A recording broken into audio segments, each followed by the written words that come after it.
Et salut à toi et bienvenue dans cette nouvelle émission intitulée D&D. Alors malgré le mauvais jeu de mots, je crois que tu as à peu près deviné de quoi on va te parler. C'est de Donjons et Dragons de Wizards of the Coast, donc les différentes sorties qui sont venues avec cette 5e édition, mais également toutes les sorties qui sont venues avec l'OGL, c'est-à-dire l'Open Game License, qui se base sur le système de jeu de la 5e édition. Donc tu as remarqué, il y a énormément de choses dont on va parler, et pour cette première vidéo, je vais surtout m'intéresser au système de base. Donc si tu es un initié de Donjons et Dragons 5e édition, je pense que cette vidéo ne te sera pas franchement utile. Mais si ça fait un moment que tu n'as pas lu le livre de base, ça peut être un moyen pour toi de replonger dedans pour faire ta prochaine campagne. Allez, c'est parti, aujourd'hui je vais te parler de la création de personnages. Pour commencer, lorsque tu vas créer ton personnage, il faut savoir qu'il a 5 caractéristiques. Force, dextérité, charisme, intelligence et bien entendu sagesse. Ces 5 caractéristiques sont là pour simuler ton personnage et savoir s'il réussit ou non à réaliser une action en fonction de ses capacités. Par exemple, si tu es tout maigrichon et que tu essaies d'enfoncer une porte dans un donjon, tu risques de te péter une côte ou une épaule, alors que si tu as des muscles en acier, lorsque tu vas faire ton jet de test, tu vas plus facilement réussir. Les caractéristiques sont échelonnées sur une valeur de 1 à 20, à savoir que 1 c'est quasiment impossible et 20 c'est très difficile à atteindre. Bien entendu, certains monstres ont des caractéristiques au-delà de 20, mais pour l'instant ça ne nous intéresse pas. Généralement, une caractéristique moyenne va de 10 à 18, 10 étant la moyenne basse et 18 étant vraiment une moyenne très haute pour un personnage de base niveau 1. Lorsque tu vas créer ton personnage, tu peux lancer 4 dés à 6 faces, sélectionner les 3 meilleurs dés et les additionner pour chacune de tes caractéristiques.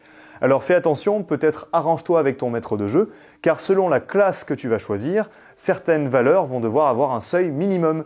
Par exemple, si tu es barbare, il va falloir que tu aies une bonne constitution et une bonne force, sinon tu ne pourras pas jouer cette classe.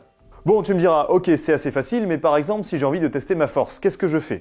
Eh bien, tu vas lancer un dé à 20 faces et ajouter ce que l'on appelle le modificateur de caractéristiques. Vu que ta caractéristique est sur une échelle de 1 à 20, il y a un tableau dans la création de personnage qui fait correspondre la valeur de 1 à 20 à un modificateur du dé à 20 faces. Par exemple, tu peux avoir plus 2 en force comme valeur modificatrice, c'est-à-dire que lorsque tu vas lancer ton dé à 20 faces pour tester ta force, tu vas ajouter 2 à ton résultat. Admettons, tu vas enfoncer ta porte, il faut que tu fasses minimum 15, tu as fait 13 à ton jet de dé, tu rajoutes 2, ça fait 15 avec ta force, tu as réussi à enfoncer la porte. Si tu avais fait moins, tu aurais échoué. Si tu avais fait plus, tu aurais fait une réussite un peu plus supérieure. Donc peut-être que tu te serais fait un peu moins mal ou que la porte aura explosé en 1000 morceaux si tu fais un coup critique, c'est-à-dire si tu fais 20 naturel en lançant le D20. Petit élément supplémentaire sur les caractéristiques, il faut savoir que ton personnage, dans la fiche de personnage, c'est-à-dire un tout petit peu à gauche, ton personnage va avoir des compétences. Et chacune de ces compétences va être associée à une des 5 caractéristiques. Par exemple, la perception qui te permet de savoir si quelqu'un t'observe ou de réussir à avoir un bon réflexe si quelqu'un te tend une embuscade dépend de la caractéristique de sagesse. Et donc tu pourras mettre ton modificateur de sagesse pour réussir à faire ton test de perception. C'est un moyen pour Donjons et Dragons de simplifier les tests, mais également de les rendre beaucoup plus intuitifs. Ok, maintenant qu'on a fait les caractéristiques, il va falloir se concentrer sur les races de Donjons et Dragons, qui correspondent aux différents peuples qui habitent cet univers. Alors c'est très classique, on va avoir les elfes, les nains, les alphelins, et quand tu vas choisir une race, il faut garder à l'esprit que cette race va venir avec certaines caractéristiques particulières. Si tu joues un nain, tu vas avoir plus de constitution et moins de dextérité, et ça va changer ainsi tes caractéristiques. Petit indice, ça va te permettre par exemple d'adapter tes caractéristiques pour pouvoir jouer une classe que tu ne pouvais pas initialement jouer. Il te manque quelques valeurs en force, joue un nain. Tu vas avoir plus en force et tu pourras jouer la classe qu'il te fallait.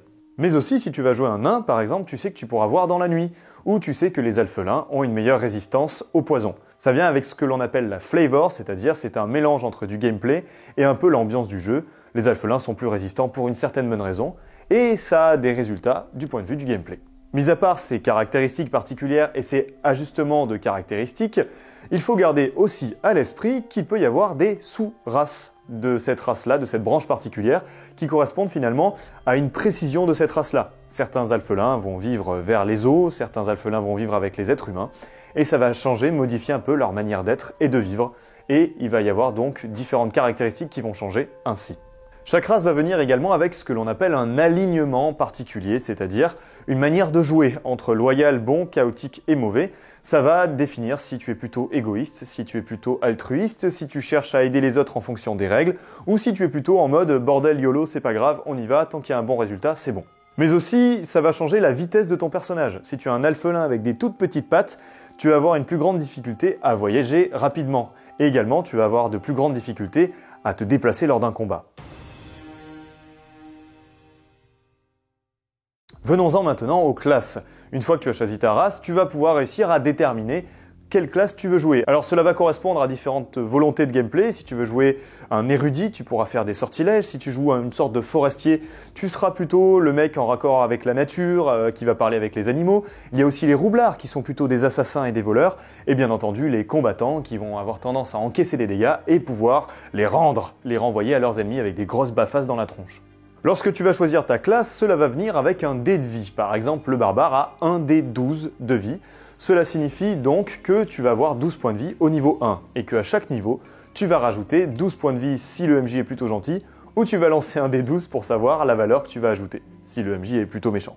Chaque classe détermine ce que l'on appelle un bonus de maîtrise, c'est-à-dire que lorsque tu as choisi ton métier finalement en tant que personnage, tu vas avoir des choses que tu maîtrises mieux que d'autres. Ça va être des caractéristiques, des objets que tu maîtrises mieux que d'autres, des armements, mais également certaines compétences.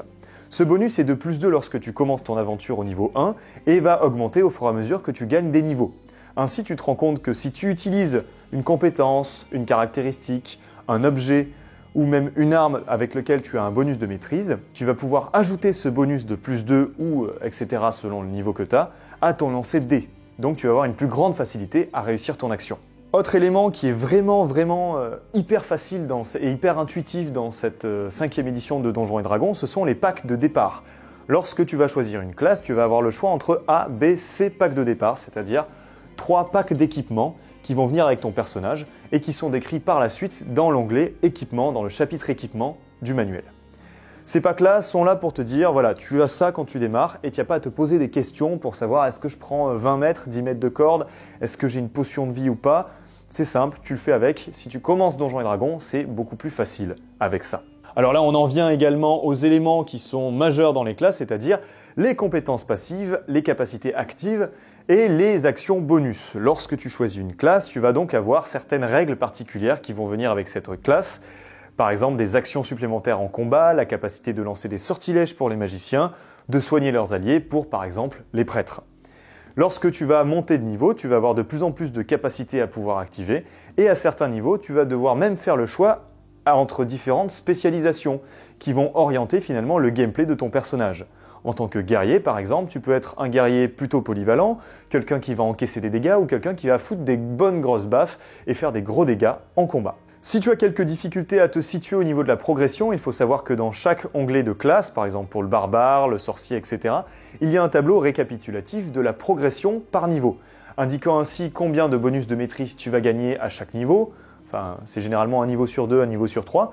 Les sortilèges que tu peux lancer, les niveaux de sortilèges que tu peux lancer si tu es un érudit, un magicien, mais également les caractéristiques et les compétences que tu vas avoir au fur et à mesure que tu montes de niveau.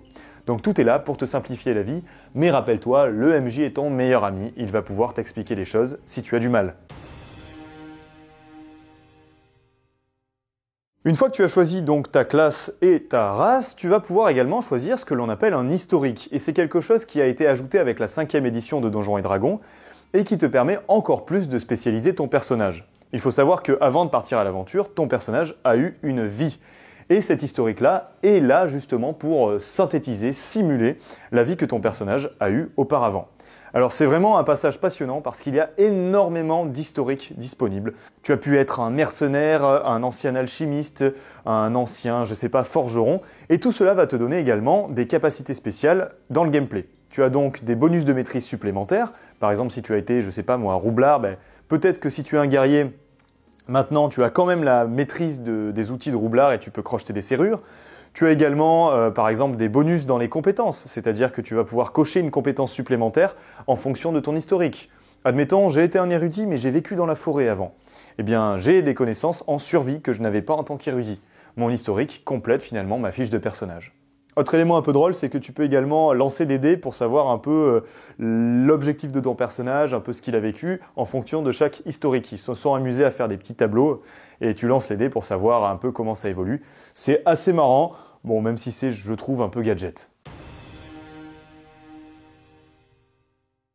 Au niveau de la création de personnage, il y a aussi un élément qu'il faut prendre en compte, c'est l'équipement, parce que sans ça, ton personnage part à poil à l'aventure et c'est jamais très agréable de lancer une boule de feu avec le sgeg-galère, on est d'accord. On va avoir énormément d'informations sur les différentes armes que l'on va utiliser, les effets qu'elles ont, parce qu'il y a des armes qui vont transpercer, il y a des armes qui sont acides, des armes qui sont contondantes, et selon le type d'arme que c'est, certaines créatures vont avoir une plus ou moins grande résistance à ce type d'arme. Mais également, on va nous indiquer les dégâts que les armes font si elles touchent, et les capacités spéciales de certains équipements magiques. Et ça, c'est surtout pour le maître de jeu que ça va être intéressant. Dans ce passage également, on va nous donner des indications pour savoir combien de pièces d'or, d'argent, d'électrum ou de cuivre, donc vous verrez un peu dans le manuel si ça vous intéresse les différentes valeurs de chacune des pièces. On va donc savoir combien de pièces d'or on va avoir au tout début, si on est riche, si on n'est pas riche, et ça peut nous aider à savoir si on arrive à choper une bonne chopine de bière ou si on va devoir boire le jus de serviette que nous sert l'aubergiste. Ce passage-là est vraiment utile pour comprendre l'équipement. Je t'invite, même en tant que joueur, à le lire, à demander à ton maître de jeu de te prêter le manuel si tu ne l'as pas. Ça va vraiment être utile pour savoir comment ça fonctionne. Et également, ça pourra te donner un ordre d'idée de l'argent que coûte la vie dans cet univers-là. C'est-à-dire qu'on nous donne des indications sur le coût d'une barge, si on la loue, le coût d'un bateau à l'achat, le coût d'une chambre dans une auberge miteuse ou d'une chambre dans une auberge de qualité. Je terminerai avec la customisation. Alors cette partie-là n'est pas dédiée aux joueurs qui commencent, c'est vraiment particulier, c'est le multiclassage. Si tu as envie d'avoir un personnage un peu mystérieux qui a beaucoup de compétences, tu peux décider de te multiclasser. Tu vas donc choisir une classe de base, par exemple guerrier, et d'autres classes que tu pourras monter progressivement en même temps que ton autre classe. Il faut savoir que ça va rendre beaucoup plus laborieuse ta montée en niveau parce que l'expérience va devoir être démultipliée pour monter de niveau les différentes classes. Bien entendu, tu devras respecter les prérequis de caractéristiques de ta classe principale pour pouvoir jouer les autres classes en multiclassage. Il y a aussi un autre élément que je trouve super intéressant pour la 5e édition de Donjons & Dragons, c'est ce que l'on va appeler les exploits. Lorsque tu vas monter de niveau et que tu vas avoir la possibilité de développer une caractéristique, tu peux faire le choix à la place de choisir un exploit. Ça signifie que ton personnage n'a pas développé cette caractéristique-là, mais un savoir-faire particulier dans certaines conditions. Ce savoir-faire, lorsqu'il touche ces conditions dans le jeu, est vraiment puissant. Ça peut être par exemple être un expert des donjons, un expert en catapulte, des choses comme ça, qui pourront orienter et vraiment caractériser ton personnage de manière très particulière. Donc ça va un peu avec cette volonté de Donjons & Dragons de te permettre de créer un personnage vraiment sur mesure, avec des embranchements de race un peu plus particuliers dans une race principale, l'historique et donc maintenant les exploits. Bon, je pense que je t'ai parlé à peu près de tout pour réussir à faire ton personnage. J'espère que ça a été assez clair pour toi. Si tu as des questions particulières, n'hésite pas à me les poser sur YouTube, sur Twitter, Instagram, Facebook. Je suis là pour ça et on est là pour ça. Même si je pense que Mehdi ne sera pas trop content de te parler de Donjons & Dragons, c'est pas trop sa came. Donc interroge-moi moi plutôt. Donc si tu as des questions, je peux t'aider et n'hésite pas à t'abonner à notre chaîne si ça t'a plu, la petite cloche, tout le tintouin. Et je te dis à bientôt pour la prochaine vidéo D&D. Allez, ciao!